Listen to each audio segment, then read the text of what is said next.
Bom, pessoal, vamos dar início, à resolução da lista 2, que vai trabalhar sobre movimento uniformemente variado. Como eu gosto sempre de frisar, é muito importante que você tenha tentado resolver todos esses exercícios antes de assistir esse vídeo. Apenas assistir a resolução não lhe trará o conhecimento. Você precisa tentar, mesmo que você erre. Então vamos lá. Como essa lista é um pouco extensa, novamente eu irei fazer a divisão dela em duas partes. As 5 primeiras questões e depois as outras 5 em outro vídeo. Nesse vídeo, vamos começar então a resolver a lista 2 sobre o movimento uniformemente variado. Pois bem, a questão 1 diz o seguinte, pessoal. A cena retratada na figura ao lado ocorre em um dos mangás mais populares dos últimos anos, One Piece. Na trama, acompanhamos Monkey D. Luffy, um jovem determinado a se tornar o rei dos piratas, aquele que conquista tudo no mundo. Em uma batalha contra o Imperador Kaido, Luffy cai da ilha de Onigashima, que estava sendo levitada por Kaido através de nuvens de chamas. Considerando a aceleração gravitacional G igual a 10 metros por segundo ao quadrado e a queda sendo de aproximadamente 10 quilômetros, calcule o tempo que o Luffy levaria para cair e a velocidade com a qual ele atingiria o mar. Então, perfeito, pessoal. Esse exercício, ele é um típico exercício de queda livre, porque o Luffy ele vai cair lá de cima, inicialmente com velocidade igual a 0 metros por segundo. E ele vai cair de maneira acelerada por conta da aceleração gravitacional. A minha aceleração do meu problema vai ser igual à gravidade, e nesse caso ele está dizendo para nós que vale 10 metros por segundo ao quadrado. A outra informação que ele nos dá são os 10 quilômetros, pessoal. 10 quilômetros é uma unidade de distância, e nesse caso vai ser exatamente a variação do meu espaço escalar. Δs igual a 10 quilômetros. A primeira parte de toda resolução de exercício é anotar os dados fornecidos pelo problema. Pois bem, agora vamos olhar para eles. Pelo que a gente consegue perceber aqui, nós temos metros por segundo ao quadrado e quilômetros. Então, é necessário fazer uma conversão de unidades. Como a gente sabe que cada quilômetro são 1.000 metros, 10 quilômetros são, então, 10.000 metros. Feito isso, nós temos agora duas possibilidades de caminhos para trabalhar com esse exercício. Ou nós encontramos primeiro o tempo e depois a velocidade, ou primeiro a velocidade e depois o tempo. Importa a ordem? Necessariamente não. Vou começar pela velocidade. Por quê? Porque se eu estou preocupado com velocidade e nos dados do exercício não está sendo mencionado o tempo, a equação que eu vou usar é a equação de Torricelli. Velocidade final ao quadrado é igual a velocidade inicial ao quadrado mais 2 vezes a aceleração vezes a variação do espaço escalar. Essa equação vai nos permitir, dadas essas grandezas que foi mencionado no enunciado, determinar a velocidade final, isto é, a velocidade com a qual ele atingirá o mar. Pois bem, pessoal, vamos lá. A velocidade final eu não conheço, então fica v ao quadrado. A inicial vale 0, então 0 ao quadrado, mais 2 vezes a aceleração é a da gravidade, que vale 10, e o ΔS vale 10.000. 0 ao quadrado é 0. Esse quadrado aqui, ele vai para o outro lado na forma de uma raiz quadrada. Então, a minha velocidade é exatamente a raiz quadrada de 2 vezes 10 vezes 10.000. Agora, nós temos algumas opções.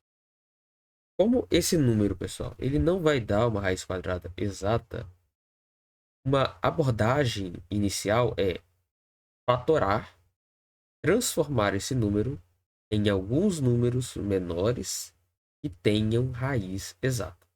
Porque se ele tem raiz exata, eu sei calcular ela, facilita a minha vida. Vamos lá. Esse 10.000, pessoal, note que ele tem um número par de zeros. Ele é 1 seguido de 4 zeros. A raiz quadrada dele vai ser 1 seguido da metade desses zeros. Aqui tem 4, serão 2. Ou seja, 100. O 10 e o 2 não têm raiz exata. Só que o 10, pessoal, ele é a mesma coisa que 2 vezes 5. E por que eu estou fazendo isso? Porque 2 vezes 2 dá 4 e 4 tem raiz exata. Então, isso aqui vai ficar o seguinte. A raiz de 4 é 2. A raiz de 10.000 é 100. Tudo isso multiplicado pela raiz de 5, que é uma raiz que eu não conheço. 2 vezes 100, 200. Então, a minha velocidade seria 200 vezes raiz de 5. Em uma situação de exercício para casa, você prontamente pegaria sua calculadora, colocaria a raiz de 5, obteria um resultado, multiplicaria por 200 e aí você teria a sua resposta na forma decimal, que é o tipo de resposta que se espera nesse exercício. Contudo, na prova de física, na prova do Enem, em provas de concurso público, pessoal, você não terá à sua disposição uma calculadora. Então, é interessante que você consiga, que você saiba métodos para aproximar essa raiz. E o método que eu vou mostrar para vocês aqui, ele é bem interessante porque ele se aplica em praticamente todos os casos, inclusive aqueles que têm raiz exata. Então, se eu quiser calcular a raiz quadrada de um número p qualquer, ela vai ser aproximadamente igual ao quê? A uma divisão de p mais q sobre 2 vezes a raiz de q. Quem é esse cara? Tem aqui, esse q. Bom, o p é exatamente o número que eu estou tentando tirar a raiz. Então não tem mistério nenhum. Esse q, pessoal, ele é o quadrado perfeito mais próximo do p. O quadrado perfeito é aquele número que tem uma raiz quadrada exata. Exemplos de quadrados perfeitos. 1, aí você tem o 4, o 9, o 16, o 25 e por aí vai. Como eu quero determinar a raiz quadrada de 5, isso vai ser aproximadamente igual ao quê? No próprio número, 5, mais o quadrado perfeito mais próximo, que eu ainda não sei qual é, sobre 2 vezes a raiz quadrada do quadrado perfeito mais próximo. Então, eu vou pegar esse 5, pessoal, que é o número que eu quero tirar a raiz, e colocar ele em alguma posição aqui dentro dos números que são quadrados perfeitos. O 5, pessoal, ele está aqui. Ele está aqui entre o 4 e o 9. A distância até o 4 vale 1. A distância até o 9 vale 4. Qual é o quadrado perfeito mais próximo, então? O 4. Dessa forma, vai ficar 5 mais 4 sobre 2 raiz de 4. 5 mais 4, 9. Raiz de 4, 2 vezes 2, 4. 9 dividido por 4 dá 2,25. Então, com esse método, a gente conseguiu aproximar a raiz quadrada de 5 para 2,25. Pegue aí um papel e tente. Calcule a raiz quadrada de 3. Raiz quadrada de 2 são valores pequenos. Raiz quadrada de 10. Calcule a raiz quadrada de 9 nesse caso. Tudo isso vai lhe dar familiaridade com essa expressão que tem aqui. Ela é muito útil. Pois bem, de toda forma, o que eu queria era determinar uma aproximação para a raiz de 5. Acabei de encontrar. Vou fazer o quê? Substituir aqui. Então, a velocidade vai ser igual a 200 vezes a raiz de 5, que vale aproximadamente 2,25. Esse resultado vai me dizer, então, que a velocidade é igual a 450 metros por segundo. Então, essa daqui é a velocidade com a qual o Luffy, atingiria o mar. Acabou? Não. No exercício, ele também quer saber o tempo de queda. E agora não tem mistério nenhum. Porque se eu quero saber o tempo e eu tenho velocidade, eu vou usar a equação horária da velocidade. V igual V0 mais A vezes T. A velocidade final é 450. A inicial é zero, porque é queda livre. A aceleração é a da gravidade e vale 10 vezes T. 450 é igual a 0 mais 10T dá 10T. E agora, esse 10 que está aqui, multiplicando, ele vai passar dividindo. E eu vou ficar com T igual a 450 dividido por 10. Dá para simplificar esse zero com esse zero. E a gente obtém como resposta T igual a 45 segundos. Então, ele está lá em cima, a uma altura de 10 quilômetros, caindo em queda livre, sendo acelerado por conta da gravidade. Ele demora 45 segundos e atinge o mar a 450 metros por segundo.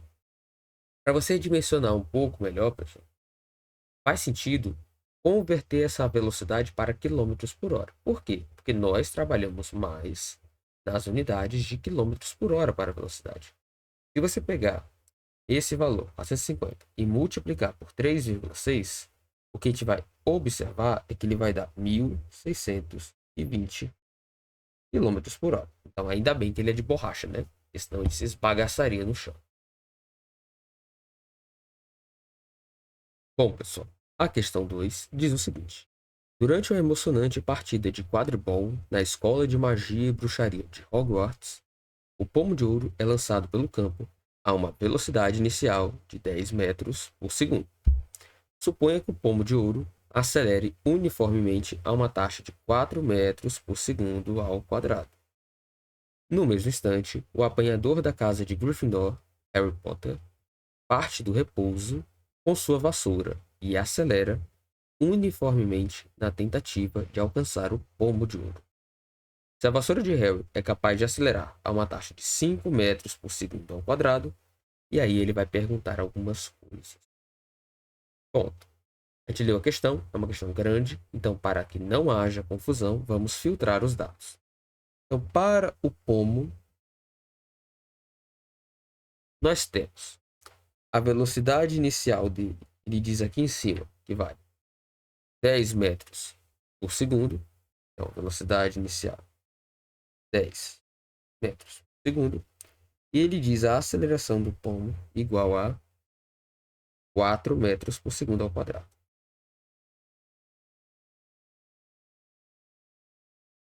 Perfeito. Se eu tenho a velocidade inicial e se eu tenho a aceleração, eu consigo escrever as equações horárias do movimento. Vamos deixar assim por enquanto. O outro caso é o Harry Potter. Ele parte do repouso, então a velocidade é igual a 0 metros por segundo e a aceleração dele é igual a 5 metros por segundo ao quadrado. Anotamos as informações. E aí que está o problema. No exercício, pessoal, faltou a seguinte informação. O Harry parte da posição inicial igual a tanto e o pomo de ouro da posição inicial igual a tanto. Por quê? Porque sem essas informações, eu vou precisar que eles partam exatamente do mesmo ponto. É uma suposição até que razoável, que eles vão partir mais ou menos junto ali do meio da quadra. Tá? Mas, num exercício pouco mais criterioso, ele iria informar a posição inicial do Harry e do Pomo de Ouro. Pois bem, vamos então supor que eles vão começar na mesma posição. Como eu quero, no item A, determine em quanto tempo o jogador alcançará o Pomo de Ouro, isso quer dizer que a distância percorrida pelo Pomo e a distância percorrida pelo Harry devem ser iguais. Nesse caso, eu vou ter o seguinte. Eu vou ter que escrever a equação da distância do Harry e da distância do Pomo. A distância, pessoal, no nosso caso aqui, acaba sendo aquele ΔS, aquela variação do espaço escalar. E se a gente for lembrar da equação horária do movimento uniformemente variado, a gente tem que S é igual a zero mais V0 vezes o t mais a aceleração sobre 2 vezes o tempo ao quadrado. Esse S0 ele está positivo, somando, ele vai passar subtraindo. Eu vou ter que S menos S0 é igual a V0 vezes t mais a aceleração sobre 2 vezes o tempo ao quadrado. E esse cara bem aqui, pessoal, é o nosso ΔS. E nesse caso, ele está dizendo que é a distância. Nesse sentido, a gente vai poder escrever a distância de cada um como sendo a velocidade inicial vezes o t, mais meio da aceleração vezes t ao quadrado. Dito isso, a gente vai ter, então, a distância do pomo, que eu vou chamar de dp, vai ser igual a velocidade inicial do pomo 10 vezes o t, mais metade da aceleração, aí como a aceleração aqui é a 4, então vai ficar metade de 4, que é 2 vezes o t ao quadrado. Já no caso do Harry, vou chamar de TH, a velocidade inicial é igual a 0, 0 vezes qualquer coisa não influencia nada, mais metade da aceleração, nesse caso vale 5, ou seja, 5 sobre 2 vezes t ao quadrado. Essas aqui, então, são as equações que, em função do tempo, fornecem a distância percorrida por cada um dos dois. Se eu quero que o Harry pegue o pomo, quer dizer que essas duas distâncias vão ser iguais. Ou seja, a distância do pomo vai ser igual à distância percorrida pelo Harry. A distância do pomo é essa, a distância do Harry é essa. A gente vai só substituir aqui na nossa equação e descobrir qual é o valor do tempo. Vejamos aqui.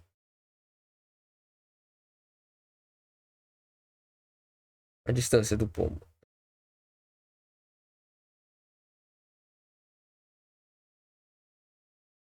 10t mais 2t ao quadrado igual a 5 sobre 2t ao quadrado. Esse 2 aqui, ele está dividindo, ele pode passar multiplicando, e aí vai ficar 10 vezes 2 dá 20t, 2 vezes 2, 4t ao quadrado, igual a 5t ao quadrado. Esse 4t ao quadrado está positivo, ele vai passar negativo. Vamos ter 20t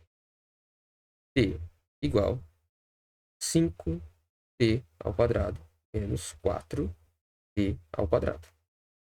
5t ao quadrado menos 4t ao quadrado é igual a 1t ao quadrado, e é só t ao quadrado.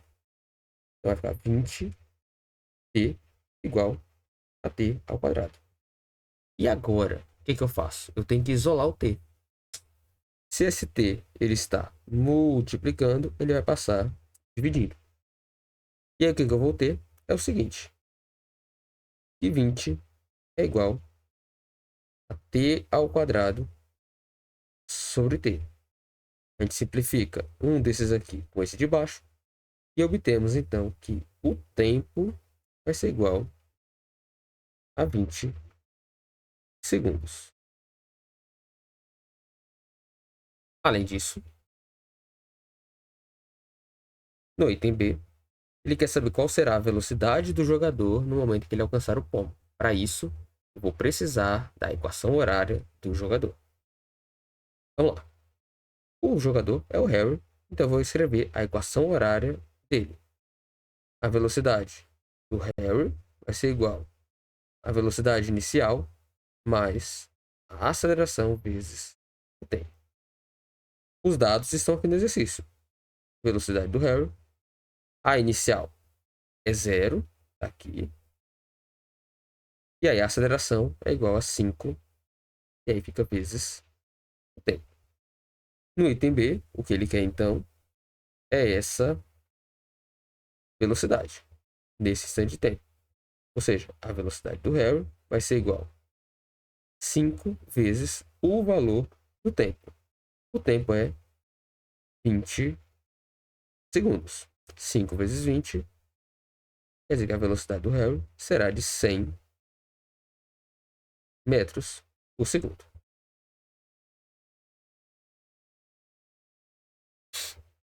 E no item C, que é o último item dessa questão, ele quer o seguinte: calcule a distância total percorrida pelo jogador até alcançar o pomo de ouro. Vamos fazer o quê? Pegar a equação da distância do jogador, substituir o tempo e resolver. Vamos lá. Então, a distância que o Harry percorreu vai ser 5 sobre 2 vezes o valor do tempo ao quadrado. O tempo vale 20. 20 ao quadrado vai dar 400. 5 vezes 400 dá 2.000. 2.000 dividido por 2 dá exatamente 1.000 unidades de medida em metros. Essa, então, é a distância total percorrida pelo réu.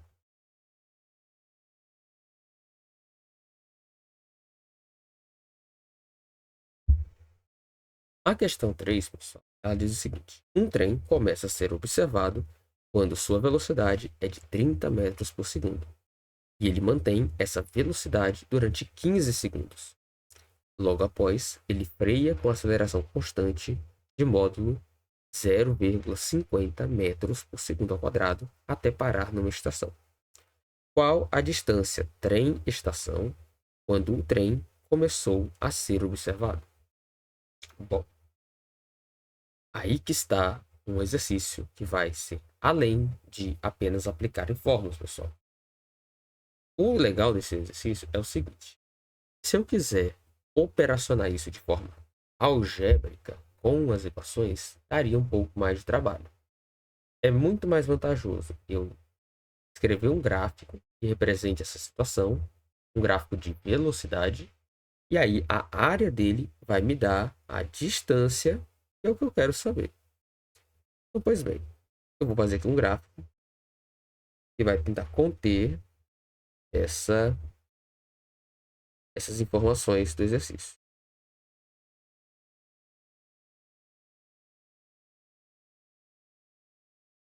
É mais ou menos bonito. Então, você vai ter a velocidade e o tempo. No caso, ele diz aqui que a velocidade é de metros por segundo. Então, a velocidade é dada em metros por segundo e o tempo ele é dado em segundos. Pois bem, ele diz o seguinte: um trem começa a ser observado quando sua velocidade é de 30 metros por segundo. Ou seja, a velocidade dele era essa daqui, valia 30. E ele permaneceu com essa velocidade durante 15 segundos. Ou seja, durante 15 segundos, ele se movimentou em movimento uniforme,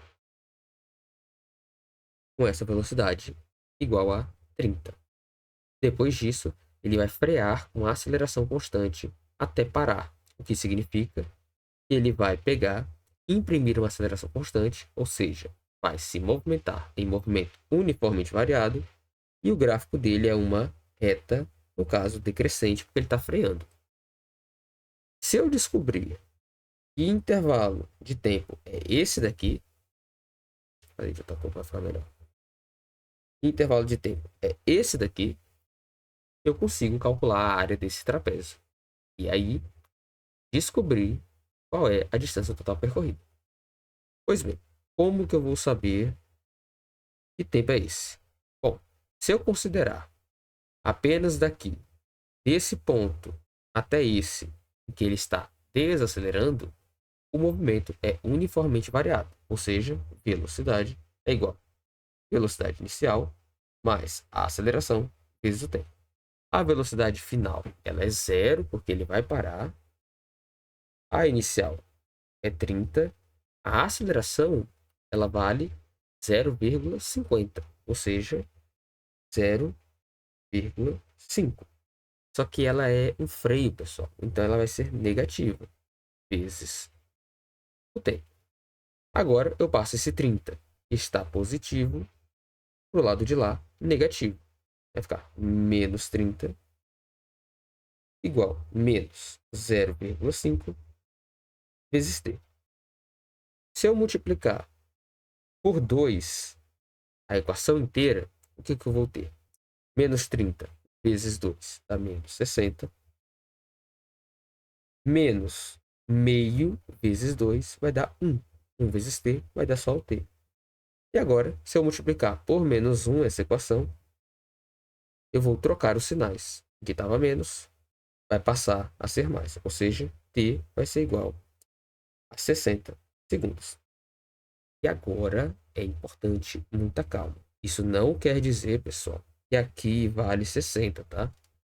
Quer dizer que desse ponto aqui para cá cabem 60 segundos. Ou seja, esse ponto bem aqui, ele vai ser 15 mais 60, que vale 75. Agora, eu estou pronto para resolver esse exercício. Se eu conseguir calcular a área dessa figura, bem aqui,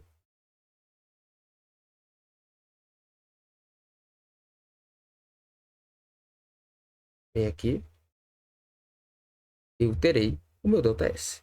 Então, o meu ΔS é igual. Tem várias formas de fazer isso. Eu vou fazer de forma mais simples. Vou separar isso como a região 1 e aqui como a região 2. Vai ser a área 1 mais a área 2. A área 1, que é essa aqui, é um retângulo. Ou seja, é base vezes altura. A base vale 15 segundos e a altura vale 30 metros por segundo. Já a figura 2, ela é um triângulo.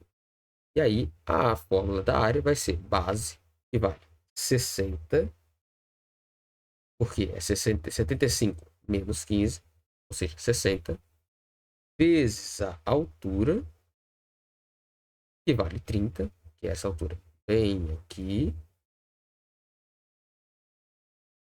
Tudo isso dividido por 2. No caso, faltaram as unidades de medida, né?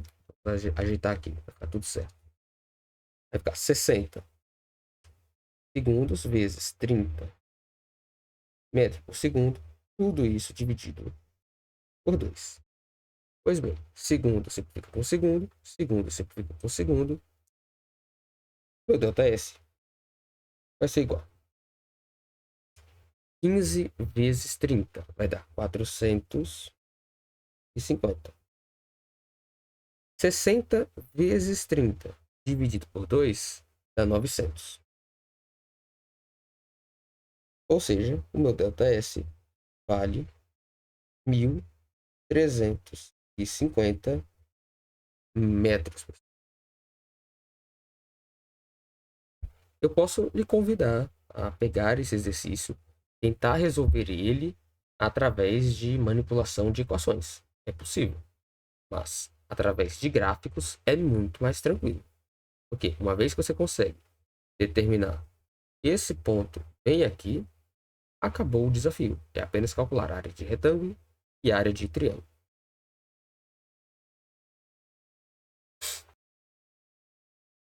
Bom, pessoal, a questão 4, ela diz o seguinte: uma grande aeronave para transporte de passageiros precisa atingir a velocidade de 360 km por hora para poder decolar.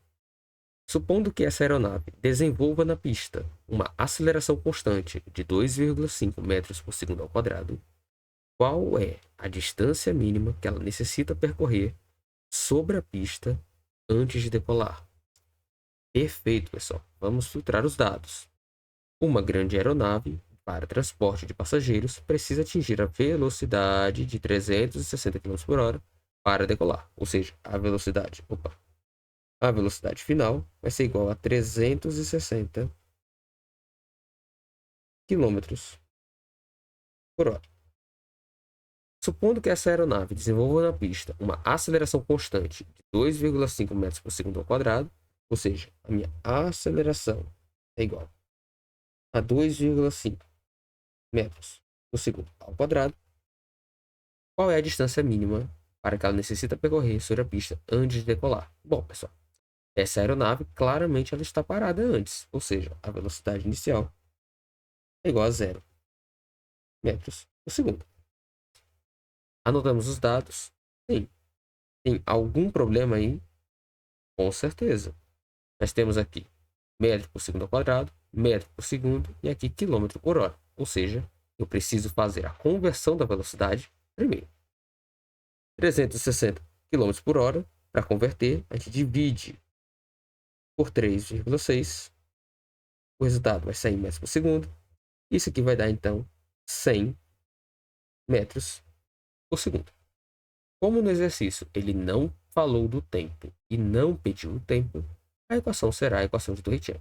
Então, π ao quadrado é igual a p0 ao quadrado mais 2 vezes a vezes ΔS. A velocidade final é 100, então vai ficar 100 ao quadrado. A inicial é 0 ao quadrado mais 2 vezes a aceleração é 2,5 e o ΔS eu não conheço. 100 ao quadrado dá 10.000. 0 ao quadrado é 0. 2 vezes 2,5 dá 5 vezes ΔS. Esse 5 ele está multiplicando, ele passará para o outro lado, dividindo. Ou seja, o meu ΔS será igual a 10.000 dividido por 5. Esse resultado nos mostrará que a pista tem que ter pelo menos 2.000 metros, ou seja, 2 quilômetros para que ele consiga decolar. Então, é claramente um fato que essa aceleração aqui ela é muito pequena se comparada à aeronave. As aeronaves, em geral, costumam desenvolver acelerações muito maiores do que essa, para que elas precisem de menos distância de pista. De toda forma, vamos para a última questão dessa primeira parte da lista. Um carro parte do repouso. Vamos logo anotar as informações, pessoal. Repouso, velocidade inicial, 0 metros por segundo, com aceleração escalar constante de 3 metros por segundo ao quadrado. Então, a minha aceleração vai 3 metros por segundo ao quadrado. Quanto tempo ele demora para atingir a velocidade de 108 quilômetros por hora? Vamos lá. Anotamos as informações. Já dá para ver que precisaremos converter a velocidade final. Para converter, vamos dividir 108 3,6. O resultado será em metros por segundo. E isso vai nos dar 30 como resultado, metros por segundo. Como no exercício, pessoal, ele está pedindo o tempo, eu não posso usar a equação de Torricelli. Eu vou usar o quê? Velocidade final é igual a velocidade inicial mais a aceleração vezes o tempo. A velocidade final é 30, a inicial é 0, a aceleração vale 3 e o tempo é simplesmente t. Esse 0 mais 3t dá simplesmente 3t. Vou ficar com 30 igual a 3 vezes t. E esse 3 que está multiplicando, ele passa dividindo. Vou ficar com 30 sobre 3 igual a t. Ou seja, t igual a 10 segundos. E é isso, pessoal. Essa foi a primeira parte da lista 1, lista 2, perdão. Logo mais eu posto a parte 2 da lista com as outras 5 questões. E é como eu sempre digo, pessoal, é apenas a prática que vai fazer você aprender esse negócio. Bons estudos.